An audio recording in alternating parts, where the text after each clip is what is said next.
സ്നേഹത്തിന് ഒരു പുതിയ മാനം ദൈവം തരികയാണ്.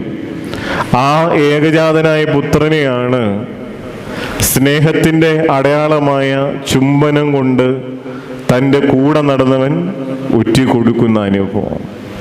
അതുകൊണ്ട് ദൈവം സ്നേഹിച്ചതുപോലെ ഉപാധികളില്ലാതെ, ദൈവം സ്നേഹിച്ചതുപോലെ തിരിച്ചൊന്നും പ്രതീക്ഷിക്കാതെ മറ്റുള്ളവരെ ആത്മാർത്ഥമായി അവരുടെ നന്മകളിലേക്ക് തിരിച്ചു വിളിക്കുന്ന, സ്നേഹിക്കുന്ന ഒരു കഷ്ടാനുഭവത്തിൻ്റെ സ്മരണയിലാണ് നമ്മൾ.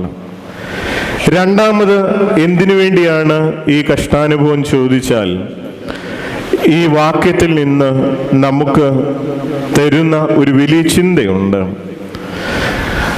ദൈവം തമ്പുരാൻ കുരിശിനും മനുഷ്യനും മാനം നൽകുവാൻ തക്കവണ്ണം കുരിശി